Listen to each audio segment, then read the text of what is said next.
الصلاة والسلام على من لا نبي بعد أما بعد فأعوذ بالله من الشيطان الرجيم قال الله تعالى بسم الله الرحمن الرحيم الحمد لله رب العالمين رب اشرح لي صدري ويسر لي أمري واحلل عقدة من لساني يفقهوا قولي وبك نستعين يا مستعان আমরা মুখস্থ করেছি আলহামদুলিল্লাহ হাদিসগুলো হাদিসের ইতিহাস জেনেছি চার্লস ডারউইনের মতবাদকে আমরা খণ্ডন করেছি তারপরে সালামের সূচনা লগ্ন থেকে আজ অবধি ইতিহাস আমরা দেখেছি আজকে সালামের বিধান এবং তার সাথে মুমিনের কিছু অধিকার আর মুমিনের কিছু বৈশিষ্ট্য সম্পর্কে আলোচনা করা হবে ইনশাআল্লাহ মহানবী সাল্লাল্লাহু আলাইহি ওয়াসাল্লাম বলেছেন তার কথা অনুবাদ তার কথা নকল করছেন ওয়ান আব্দুল্লাহ ইবনে আমরিন এই যে উমার একই শব্দ আর যদি ওয়াও থাকে তাহলে ওটা হবে গয়র মুনসারিফ ঠিক মুনসারিফ হবে ঠিক আছে আমরিন আর যদি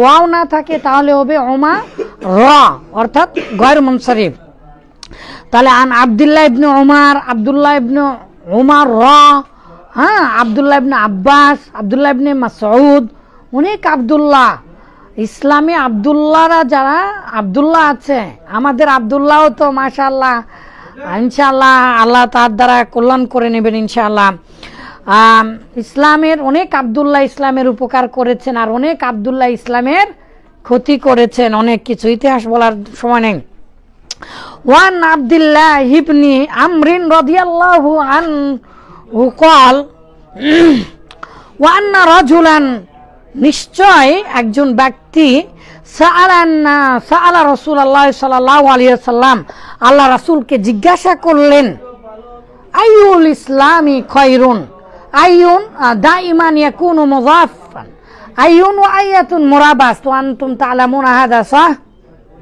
জানেন না আপনারা এটা তো আল্লাহ জানে আল্লাহ দেয়নি সেখান থেকে মান আইয়ুন ওয়া আয়াতুন মুরাবাস আইয়ুন লা ইস্তামাল বিদুনি মুযাফিন বিদুনি মুযাফিন মুযাফ ছাড়া কখনো আইয়ুনটা ব্যবহার হবে না তো আইয়ুনটা মূলত সর্বদাই মুযাফ তাহলে আইয়ুল ইসলামী ইসলামের কি কোন সেই জিনিস খায়রুন মানে আখিয়ারু অধিক উত্তম খায়রুন মূলত ছিল আখিয়ারু তাহলে ইসলামের কোন সেই জিনিস অধিক উত্তম আমার আব্বা জানেরা আমরা তো ছোট মানুষ তাই না হাদিস পড়ানোর যেমন এখানে আমরা মিশকাত পড়ছি এখানে মিশকাতে কিন্তু হাদিসের সানাদগুলো দেওয়া নেই প্রায় সব হাদিসগুলোই তালিক আকারে আছে তো কেন এটা করেছেন কারণ আমাদের মাথা এত বড় হয়নি হাদিস পড়তে চারটা জিনিস তার মধ্যে প্রথম হচ্ছে হাদিসের মানান অর্থ উদ্ধার করা জানা আগে আমি মনে করতাম যারাই আরবি পারে তারাই মনে হয় হাদিস পারবে না এটা একদম ভুল আমি 5 বছর 3-4 জন আরবির সাথে আমার রুমমেটের বন্ধুরা যারা শিক্ষক ছিল ওমানের তাদের সাথে থেকেছি দেখেছি যে তারাও হাদিসের অনুবাদ বা হাদিসের শরহা পড়ার জন্য আমাদের কাছে আসতো যেমন এই যে মিরকাতুল মাফাতিহ আমি সাথে করে নিয়েছি আর একটা মিশকাতের আর বাংলা তো অনুবাদ তো দেখি সফটওয়্যার তো আছেই এছাড়া যে টিকা টিপ্পনিগুলো আছে প্রত্যেকটা হাদিসই পড়লে যেমন আজকে একটা হাদিসে মুসলিমের হাদিসের শেষে ইমাম নববীর কথা ছাড়া ওই হাদিসটা বুঝতে পারবো না তাহলে সরাসরি ও তাকওয়ালুল উলামা এর জন্য আমাদের দরকার কারণ ফাহমু সালফিস সালিহিন যারা পূর্বসূরি জ্ঞানী গুণী বিদ্বান তাদের বুঝ অনুপাতে সাহাবীদের বুঝ অনুপাতে আমাদেরকে জানতে হবে তো এই একই প্রশ্ন অনেক হাদিসে পাওয়া যায় আল্লাহ রাসূল এখন একটা কথা বলেছেন আরেকজন সাহাবীর কাছে আরেকটা কথা বলেছেন আরেকজন সাহাবীর কাছে আরেকটা কথা বলেছেন এরকম কেন হয়েছে লুমাত নামে একটা মিশকাতের ব্যাখ্যা আছে সেখানে কি যেন নাম সেখানে আর কি আমি নেটে সার্চ করে দেখলাম সেই জায়গাতে আছে যে যখন যেই সাহাবীর উপরে নির্ভর করে অবস্থার পরিস্থিতি বুঝে আল্লাহ রাসূল উত্তর দিয়েছেন তাহলে এই সাহাবীটা বললেন যে ইয়া রাসূলুল্লাহ ইসলামে কোন জিনিসটা সর্বোত্তম কারণ গত শুক্রবারে একটা হাদিস মুখস্থ করেছিলাম সিল আম্মান যালামাকা যে তুমি সম্পর্ক করো যে তোমার সাথে, সিল আম্মান কতাকা, যে তোমার সাথে সম্পর্ক বিচ্ছিন্ন করেছে, দুর্ব্যবহার করেছে, খারাপ, তার সাথে তুমি ভালো সদাচরণ করো, তার সাথে মিল দাও। ওয়াহসিন ইলা মান সাআ ইলাইক, আর যে ব্যক্তি তোমার সাথে দুর্ব্যবহার করেছে তার সাথে তুমি ইয়া করো। আর যে ব্যক্তি তোমার সাথে ওয়াফু আম্মান যালামাকা, আর যে ব্যক্তি তোমার সাথে অত্যাচার করেছে, জুলুম করেছে, তুমি তাকে ক্ষমা করে দাও, ক্ষমা করে দিয়ে আপন করে নাও। আল্লাহ রাসূল এটা বলছেন। তো আল্লাহ রাসূল ওই ব্যক্তিকে, উকবাকে এই কথা কেন বললেন?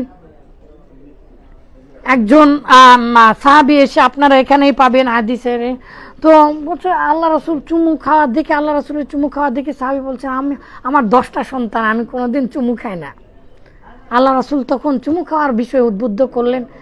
একজন সাহাবী খেজুর খাচ্ছেন যুদ্ধের ময়দানে, তো আল্লাহ রাসূল বললেন যে খেজুরের বিনিময়ে জান্নাত হচ্ছে তরবারির নিচে।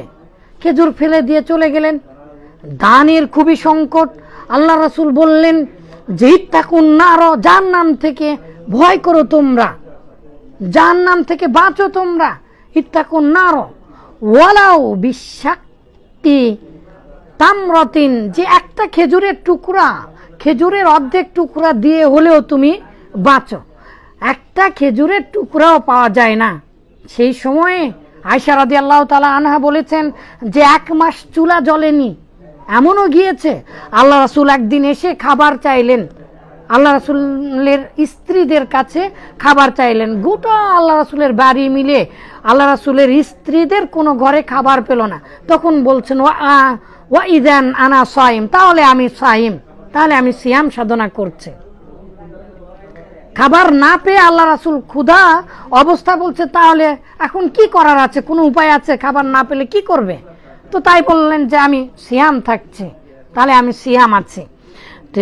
তৎকালীন সময়ে খাবার দেওয়া, সালাম দিয়ে মানুষের সাথে সৌহার্দ্যপূর্ণ ব্যবহার করাটা খুব জরুরি। এখনো পর্যন্ত প্রথম হাদিস শুরু করেছি যে তাদফাউ মিতাতুস সু, হঠাৎ মৃত্যুকে কমিয়ে দিবে। আর তাজিদুল বিরর, বিররটা সদাচরণটা উমরাকা, আপনার ওমর, আপনার বয়সকে বাড়িয়ে দিবে। সুবহানাল্লাহ বলবেন না? সদাচরণ তাহলে কত ভালো জিনিস। আল্লাহ রাসূলের কাছে যখন বললেন, আল্লাহ রাসূল এরকম পরিস্থিতি অনুযায়ী উত্তর দিতেন। এই জন্য একই প্রশ্নের অনেকগুলো উত্তর হয়। এইবারে আল্লাহ রাসূল বললেন, ক্বালা রাসূলুল্লাহ সাল্লাল্লাহু আলাইহি ওয়াসাল্লাম, আল্লাহ রাসূল বললেন তুতঈমুত তাআমা, তুতঈমুত তাআমা, আল ইতআম মানে তো খাদ্য দেওয়া, ঠিক আছে, খাবার খাওয়ানো। তো তুতঈমুত তাআমা, তুমি খাবার দেবে, খাবার দেওয়াটা হচ্ছে ভালো কাজ। ওয়া তুকরিউস সালামা, আর সালাম দেবে। আকরাইকরিউ মানে হচ্ছে সালাম পাঠ করানো, মানে প্রেরণ করা। তো অনেক জায়গায় দেখছি তাকরাউ, ওটাও সহি, ঠিক আছে, দুভাবেই পড়া যাবে। অতুকরিউস সালামা, আর সালাম প্রেরণ করবে। আলা মান আরফতা, যাকে তুমি চেনো। ওয়া মান লাম তারিফ, আর যাকে তুমি চেনো না। তার মানে পরিচিত অপরিচিত সবাইকে তুমি সালাম দেবে। লি শাওয়াহিদি, এটাই হচ্ছে হাদিস আনার পিছনে, এটাই হচ্ছে কারণে যে এখানে সালামের কথা আছে। তাহলে চীনা অপরিচিত সবাইকে সালাম দিতে হবে, পরিচিত অপরিচিত। হিন্দুকে কি সালাম দেওয়া যাবে? হিন্দু যদি থাকে তাহলে অনেক রাজনীতিবিদ, অনেক মানুষেরা বলে নমস্কার, ও নমায়ের নামা, আবার বলে বল মা দুর্গা, কি যেন বলে না। আমাদের রাজনীতিবিদ সহ অনেকে আবার হিন্দুদেরকে বলে নমস্কার দাদা, কি খবর, ভালো আছেন?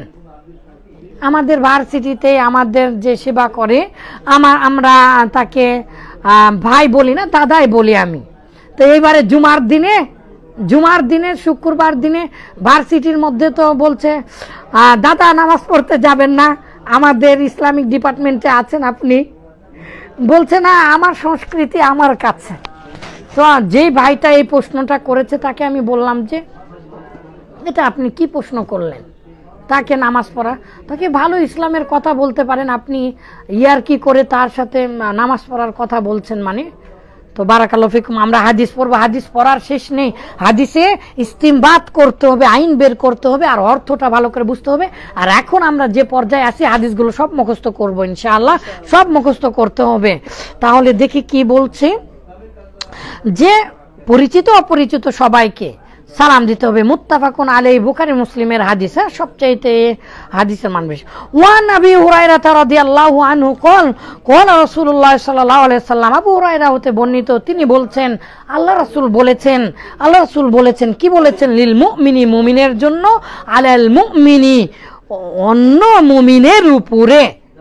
তাহলে মুমিনের জন্য, মুমিনের উপরে, তাহলে লিল মুমিনি, মুমিনের জন্য রয়েছে, আলাল মুমিনি, অপর মুমিনের উপরে, সিত্তু খিসালিন, 6টি বৈশিষ্ট্য, 6টি অধিকার। খিসাল শব্দের অর্থ হচ্ছে বৈশিষ্ট্য, অধিকার। তাহলে এক মুমিন অপর মুমিনের উপরে কয়টা অধিকার রাখে? 6টা অধিকার। অন্য হাদিসে 5টার কথা আছে, এখানে 6টার কথা এসেছে, দুটাই সহিহ। তো লিল মুমিনি আলাল মুমিনি সিত্তু খিসালিন বলছে, ইয়াউদুহু, আদা ইয়াউদু মানে ফিরে আসা, ওয়া ইয়াউদুহু, আর তাকে সে বারবার ফিরে যাবে তার কাছে। ইদা মারিজ, যখন সে অসুস্থ হবে। তো যখন সে অসুস্থ হবে, তাহলে মারিজ, ফারিহা মানে খুশি হওয়া, মারিজ মানে অসুস্থ হওয়া। যখন, ইজা হচ্ছে জরফে জামান, যখনই, ইজা প্লাস ফেলে মাজি, যখনই আসবে তখন অর্থ দিবে ভবিষ্যতের। যখন কোনো মুমিন অসুস্থ হবে, ইয়াউদু, সে তাকে বারবার ফিরে যাবে, তার মানে কি? সেবা শুশ্রূষা করবে। অসুখ হলে, একজন মুমিনের অসুখ হলে আর একজন মুমিনের কর্তব্য, উচিত, করণীয়, হক আছে, অধিকার রয়েছে, কি সেটা? যে সে সেবা পাবে। আর অপর মুমিনের জন্য কি কর্তব্য? যে সে তার সেবা করবে। তো আদা ইয়াউদু শব্দটা কি? একবার আপনি দেখতে গেলেন আর ফিরে হয়ে গেল আপনার? না, সেবা শুশ্রূষা মানে তার যাবতীয় ব্যবস্থা করা। ওয়াশাহাদুহু ইযা মাতা, আর যখন সে মারা যাবে তখন তার সাক্ষ্য দিবে। তো শাহিদা ইয়াশহাদু, লুক এট মি, শাহিদা ইয়াশহাদু মানে সাক্ষ্য দেওয়া, আশহাদু আল্লাহ ইলাহা ইল্লাল্লাহ। তাহলে শাহিদা ইয়াশহাদু মানে হচ্ছে সাক্ষ্য দেওয়া স্বামী আসমতে, আর আশহাদা ইউশহিদু মানে সাক্ষ্য বানানো, সাক্ষ্য করা। শাহাদা ইউশাহিদু মানে সাক্ষী আনা, কাউকে সাক্ষী দেওয়া। আর শাহাদা ইউশাহিদু মুফাআলা থেকে যদি ব্যবহার হয় তাহলে দেখা, কি করা? স্বচক্ষে দেখা, কোনো কিছু দেখা, যেমন টিভি দেখা, এ দেখা, ও দেখা। তো শাহাদা ইউশাহিদু। তো আর শাহিদা ইয়াশহাদু মানে জানাজা আদায় করা, জানাজার সালাত আদায় করা, কারণ সেখানে যা সাক্ষী দিতে হয়, বুঝতে পেরেছেন? আপনার অন্তর থেকে দোয়া করতে হয় যে মানুষটা ভালো ছিল, এই যে সাক্ষী দিচ্ছেন। ওয়াশহাদুহু, আর সে সাক্ষ্য দিবে ইদা মাতা, যখন সে মারা যাবে। ওয়াইজিবুহু ইদা দাআহু, ওয়াইজিবুহু আজাবা ইউজিবু মানে কি? উত্তর দেওয়া। আজিবনি হাযাহিল আসিলা, এই যে এই প্রশ্নগুলোর উত্তর দাও। তাহলে ওয়াইজিবুহু, সে ওই মুমিন তাকে উত্তর দেবে, তার মানে আহ্বানে সাড়া দেবে। ইদা দাআহু, যখন সে আহ্বান করবে। খালি দাওয়াত দিলেই দাওয়াত খাওয়ার জন্য সাড়া দেবেন, আর অন্য কোনো প্রয়োজনে যদি ডাকে তাহলে আপনি সেই ডাকে সাড়া দেবেন না? ইনশাআল্লাহ বলেছেন, তার মানে আপনাকে দিয়ে হবে। মাশাআল্লাহ। ইদা মাতা ওয়াইজিবুহু ইদা দাআহু ওয়া ইউসাল্লিমু আলাইহি ইদা লাকিয়াহু লাকিয়া ওয়াইসাল্লিমু, সাল্লাম ইউসাল্লিমু সালাম প্রেরণ করা, ওয়ান নিউ রাহিবু, তো ওয়াইসাল্লিমু আলাইহি তার উপরে সালাম দেওয়া, এটাই হচ্ছে শাহিদ লিহাদিহিল আহাদিস। এই যে হাদিসগুলো দেখছেন, এই কারণে বাবুস সালামের মধ্যে এটা এই শব্দের কারণেই মূলত নিয়ে আসছে এই হাদিসটা। ওয়াইসাল্লিমু আলাইহি ইযা লাকিয়াহু, যখন দেখা হবে তখন তাকে সালাম দেবে। ওয়ায়ুসাম্মিতুহু, সাম্মাতা ইউসাম্মিতু মানে কি? আর তাসমিত মানে জবাব দেওয়া। তাসমিত মানে হচ্ছে জবাব দেওয়া। কিসের জবাব? ইদা আতশা যখন সে হাসি দিবে, যখন সে হাসি দিবে। হাসির কি গুণাগুণ, সুবহানাল্লাহ ওয়া বিহামদিহি, আল্লাহ আপনি সত্য। এই জন্য হ্যাঁ, আল্লাহ যদি সৃষ্টি না করতেন তাহলে এই সত্যগুলো জানতেন না। তার মানে মহান আল্লাহ তাআলাই আমাদেরকে সৃষ্টি করেছেন, তাই আল্লাহ তাআলা আমাদের জন্য এগুলো করেছেন। ওই সাম্মিতুহু ইযা আতশা, আর যখন সে হাসি দিবে তখন সে তার হাসির উত্তর দিবে। ওয়ানসাহু লাহু, এই যে এখানে হাদিসের ব্যাখ্যার প্রয়োজন আছে, দেখেন ওয়ানসাহু লাহু ইযা গাবা আও শাহিদা। ওয়ানসাহু লাহু, পানি খাওয়া নিয়ে একটু ইয়ে হচ্ছে। ওয়ানসাহু, থাক সময় নেই বেশি। ওয়ানসাহু, আর নাসাহা, ইয়ানসাহু মানে কি নাসিহাত করা, নাসিহা করা।